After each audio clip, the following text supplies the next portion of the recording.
committed relationship? Looking for real advice on having love and enriching your relationship? You are in the right place. Welcome to The Couples Expert with Stuart Fensterheim. Hello, and welcome to the Couples Expert podcast. This is Stuart Fensterheim, the Couples Expert, coming to you on a very rainy Arizona day, which is quite unusual. We don't get that much rain here, but it gives me a great opportunity to really begin to talk to all of you today regarding a very important topic to many relationships. That's also a very tragic topic, and that's about infidelity. Infidelity, we know, is different for men and women. The first thing I'd like to do is talk a little bit about infidelity as a general topic, and then from there, break it down to some of the differences between men and women and what happens in terms of infidelity. I did a series about a year ago, and if you go back into the archives of the podcast, you should be able to find a number of podcasts on different kinds of infidelity. I did one on physical and sexual infidelity. I did one on emotional infidelity. And I believe I did 3 of them, and one of them was on financial infidelity. And they all have very similar components. So what I'm going to be talking about is something different than I spoke about on those podcasts, because you can all go back and listen to that podcast. And the only comment I want to make about that, because it was about a year ago, if I sound better now, which I hope I do, please understand, and I don't like going back listening to some of my older podcasts because we learn and we grow as we go. So those old ones, although the content is really good, the presentation may not be as good. Anyway, let's talk about infidelity as a general topic. Before I move on, I want to just say that this podcast is being sponsored today by the 2 days and 7 conversation weekends, which I do bi-monthly. And if you want to check out that program that we offer, you can go to the website, which is www.thecouplesexperts.com. And by the way, I also would love to hear from all of you. So if you have any questions or comments, please send me an email at podcast@thecouplesexperts.com. All right, so back to this episode, which is talking about infidelity. Now, what we know about infidelity, it destroys marriages, it destroys families, and it destroys really the cornerstone of our society, which I believe very much is the couple. And when you have a violation like an infidelity, it really does havoc to really our society. This episode on my podcast is important just from the sake of understanding infidelity, but it really is something to really pay attention to, because what I really believe is you and your partner as a couple is one of the basic components of having a healthy society in which we are focused on emotional connections and helping two people have a relationship with their partner that then gets passed down to our children. Because if we have healthy relationships, they will as well. And then their children, and this really can change the nature of our society. Infidelity is one of the major causes of heartbreak, depression, and quite frankly, divorce in marriages. It has been, when we've done the research on this, one of the main root causes of the ruin and collapse of many happy marriages. It can take place in many different settings. I think sometimes people like to think of it as a sexual affair, but what we know is that infidelity, now with all the different technology that's out there, we can have a violation of trust in a relationship through telephone, through the internet, and I'm going to also include pornography, strip clubs, and massage parlors. And I am seeing many more couples coming in with those types of issues that are creating problems for the marriage. While infidelity is a choice that's relative to the particular person, it is a serious, devastating betrayal to an intimate relationship, and that when there is a third person in that kind of triangle, what we know is the emotional component of the relationship, which what we can call is a triangulation, since you have now 3 people involved. All the emotional connections are difficult. What that means is, I hear a lot of people talking about, I feel so close to my partner. I feel so close to the person I'm having the affair with. It doesn't compare. But what we know is that you can't have cross connections. You can't have a connection with more than one human being in the world. So if you have a connection with someone that you're having an affair with, there is no clear, complete way to have a connection with your spouse, so that both relationships end up suffering. And I think that's an important concept that I want people to understand, because what we know is that through infidelity, most people are seeking an emotional connection. So when you have that emotional connection with someone other than your spouse, it's one of the most serious relationship injuries, that violation of trust. Now, I want to make a clear statement here. Having an affair is a choice. It's a decision. There almost always are signs, and I hear people talking about, oh my God, I didn't realize this was happening, and then I'm swept away by it. That means you're blind. That means that you haven't seen the signs, because there are signs. The emotions get kicked in. There's an attraction. There's a desire that gets created.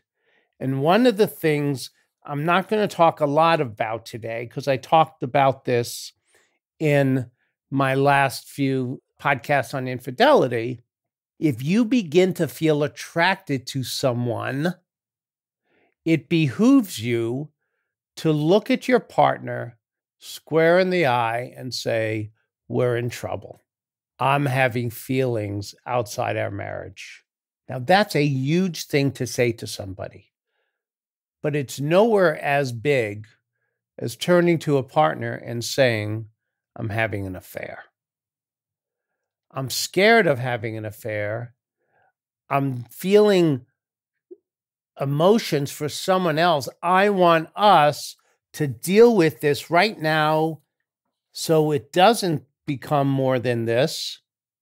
And I'm letting you in on it. Although that's a huge risk, it's less of a problem than turning to your partner and saying, I'm in the middle of an affair. I don't believe affairs are a mistake. We know that affairs are not about sex. They're about emotion. They're about a desire to do away with loneliness. So the conversation with your partner has to be about, I'm feeling lonely. I'm feeling empty. I'm feeling like my needs aren't being met here. And I want to work really hard together so I do have my needs met.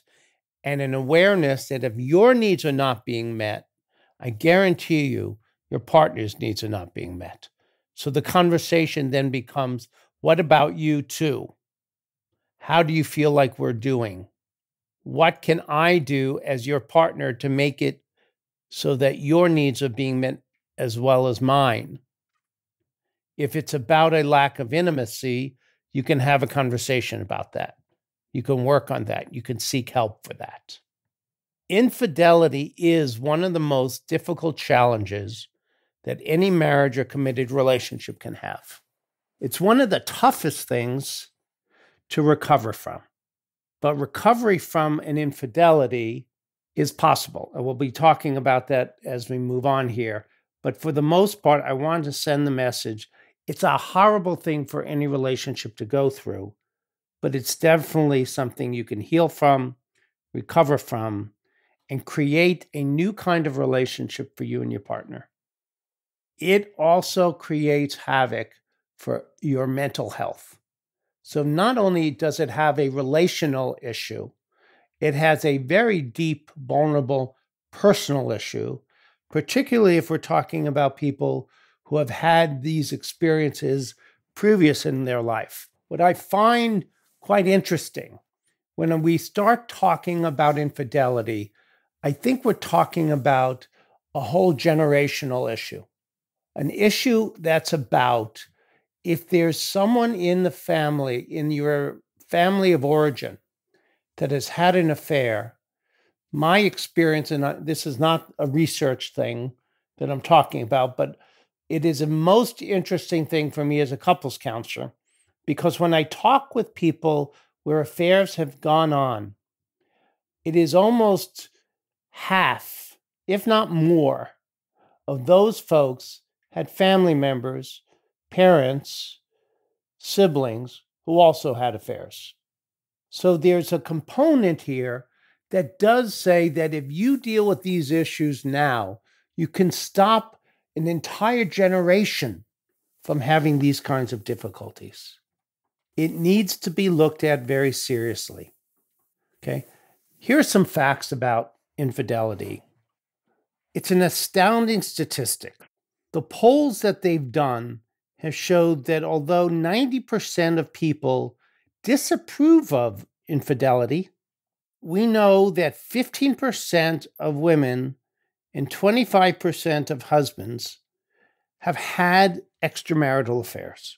The numbers increase by 20% if we add emotional affairs into the mix. And that's without intercourse. The latest information that I was reading as I was doing some research for this suggests that 60% of husbands, 40% of wives will likely have an affair at some time in their marriage. Now, I want you to keep all of that in mind here. And now what I'm going to do is break down for you some of the differences for men and for women. But before we do that, I want to let our sponsors, the 2 days and 7 conversation weekends, have a brief time to talk about the program. It's true. You don't have to give up on your relationship or settle for feeling lost or as if something is missing. You just need to know how to connect with your partner in a way that allows the two of you to feel loved and appreciated. But the problem is that many couples don't have the tools they need to navigate the ups and downs of a relationship without causing relationship injuries to one another. Yet they wonder what happened to the friendship that you used to share. How did it get from where it was in the beginning of the relationship to where you are now, feeling alone, disappointed, and hurt? And yet, you just can't seem to move forward to be happy again. Thankfully, this problem can be fixed, and that's where the 2 days and 7 conversation Hold Me Tight workshop comes in. Just 2 days, you will understand what you and your partner need to have a relationship where both of you are on the same page, working together to have that close relationship you only once dreamed of. Check it out at www.thecouplesexperts.com. Your relationship deserves the two of you feeling that closeness you once had. What we know about the differences between men and women with regards to infidelity is that men tend to compartmentalize relationships, and sex without intimacy is a casual affair. More men would say that they don't want that. They prefer the emotional, but they're very accepting to the casual affairs. But men in particular would say that they don't want to end their significant relationship with their wives or girlfriends, even if they've been tempted to have a sexual relationship. Many women would have a different approach, and we'll talk about that in a minute. But for men, many men would say that the cheating is primarily for sexual urges, and that many men will cheat even if they have a significant emotional relationship. The preference would be to have both, but men are much more accepting of just having the sexual relationship without the emotions. The relationship can often be saved after an infidelity because there's not that emotional betrayal present to the same degree as when women cheat. There is a perception that men are hardwired to be sexual and to continue to see the sexual potential in others even after they're in stable emotional relationships. I would have a disagreement in that concept because from my experience in my office and what I've seen over the 30 years is that men in particular have as strong of a need for that emotional, happy relationship, but they don't access it as much. And that when we begin to process things, it turns out that they're looking for very similar things. One of the newer things that I'm finding in the office is I'm seeing more people who the infidelities tend to be starting out in places like massage parlors and strip clubs, some prostitution. And I recently had a phone call from a client who was seeking help. He didn't end up coming in to see me, but what was very fascinating about this call is it was so complicated. The complication of it was about the call went something like this. He picked up the phone to call me seeking help. And when I asked him what the problem was, he said he had, for the first time in his life, reached out and gone to a massage parlor that turned out to be a place where there was prostitution going on. The police raided the place, and he was arrested as soliciting. He now had to go home and tell his wife, not only was he in a place like that, but he now has this police record, and he said they're having a fair amount of marital problems. No kidding. Those are the kinds of things that are happening and do happen. We don't hear a lot about that. And I think we want to really talk about that our behaviors have a ripple effect on so many people in your life. And you need to be careful that when you have these kinds of desires, you have to recognize how dangerous they are. There was a survey done recently of 2,000 men and women and found that there were some clear differences in why men and women cheat and what it means for them. Here's some of the reasons that men cheat. Men cheat because they are sexually attracted to someone. They couldn't resist the fact that someone was hitting on them, that there were particular sexual acts that their wife would not engage in. Because this opportunity came up unexpected and he couldn't pass it up. Think about all those things. What is not in this list was what I believe is much more the case, which is a void of the emotional connection. Because I don't think men talk as much about that as they do about the sexual acts. For women, what we know is that infidelity quite often is a life changer. It's a line in the sand. It's a deal breaker. One of the big differences, though, that when women cheat, there's much more of an element of romance and intimacy, and the affairs are much more emotional in nature.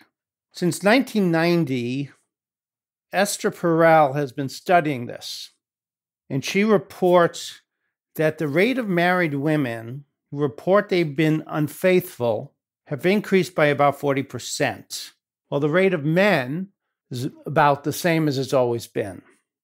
Intimacy and emotional connections are more important to women, and there's a great deal of thought that go into a woman deciding to have sex with another man.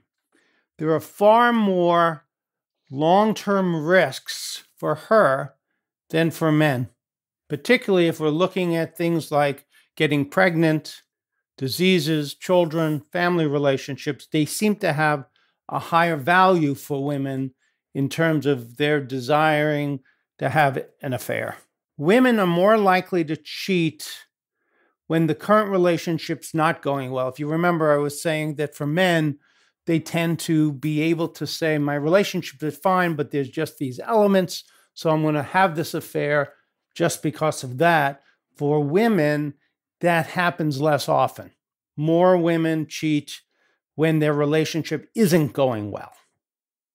Women, however, are more likely to get emotionally close to someone, and that then leads to the infidelity. The emotional infidelity that occurs more often for women than for men, according to some of the research, means that your partner has let someone else into their heart and mind. They've developed this strong bond, and they've shared more of the intimate thoughts and secrets than they have with you. And that's the real betrayal here. They've told their lover things they haven't told you. And that's the trauma. That's the real injury here. The injury here is about someone in my life is sharing things with someone else rather than choosing to share it with me. And how do I get over that? How do I get over the fact that they preferred someone else to talk to than talk to me? And for a lot of men, the ego of that fact gets in the way of them being able to heal. Here are some of the reasons that women tend to cheat. They feel that their partner has stopped giving them attention. Friendship with someone became a close emotional attachment.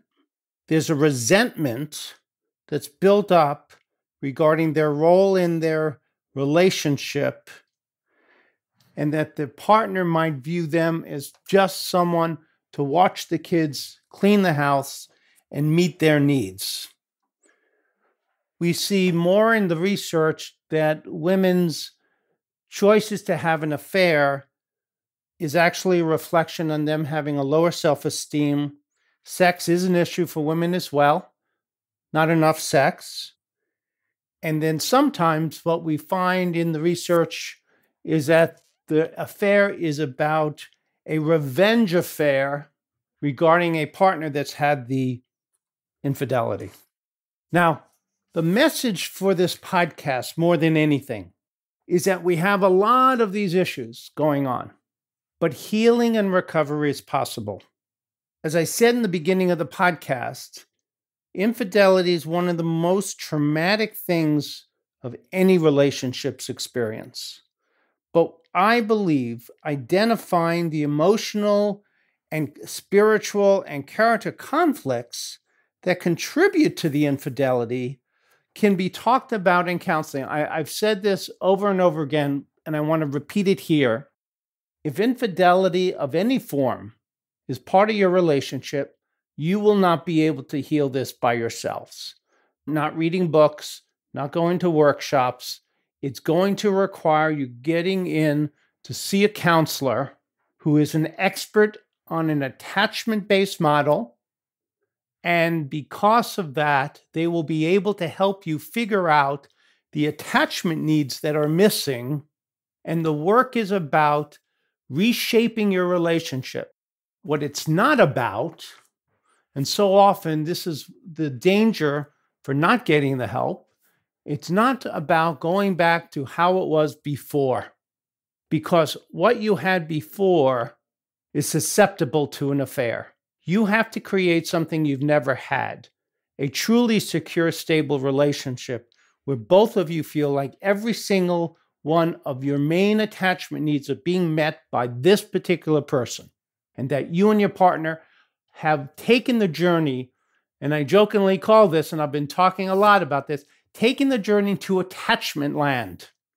Attachment land is a glorious place where two people are present together taking the journey together on a mission to have both of you feel loved and to be attached closer than any other person in your entire life ever. And that's going to take the two of you working as a team with your attachment land guide, the therapist. And then ultimately you'll be able to fire the guide because you'll have the knowledge that you need to journey through attachment land on your own. That healing is possible, but it's having to grieve for the relationship you once had, the dreams you had, and recognizing that that dream is at an end. There is a lot of sadness there, but it's not totally sad because life takes many forms and we have many chapters. The chapter you want to get to is the chapter which would be the best chapter in your life, where the two of you are truly together, having the most incredible relationship you ever had. Marital infidelity is the most traumatic life experience you'll probably ever have. The profound wounds is similar to a post-traumatic stress disorder. So it's going to have flashbacks and it's going to have all the things that are going to get in the way of your closeness. And that's why the therapy is so critical. There is a life after infidelity, though. It begins with you understanding what happened. And the two of you, and this I have found, this is pretty an amazing thing that I have found, that most couples who have come in to see me, and I would say up in the neighborhood of over 50%, come in and say to me when we're getting ready to finish the work we've done, and they're both securely attached again, they don't want to say it was a good thing, but for the most part, they're saying we're glad it happened. We wish it hadn't, but we're pleased it did because what it did is open both of our eyes to what was missing, and now we have a relationship that's even better than what we had. Think about that. To be able to go through a journey with your partner with such wrenching, painful experiences and coming out on the other side and being able to say, we did it together. And the love that we have is stronger. Our need is being met. Our eyes are open. I see my partner for who they truly are, authentically, transparently, and I don't have anyone else in my world that I love more. If you could do that, you'll reflect back on the past pain and say, we're not going to focus on that. We're going to focus on our present, which is so damn good. Take care now. We'll see you next time, and please stay connected. Bye-bye. Thank you for listening. This episode has ended, but your journey continues. Head over to www.thecouplesexperts.com to access all the links and resources mentioned in this episode, as well as bonus content exclusive to podcast listeners. Enjoyed this episode? Why not hit subscribe now and never miss an episode?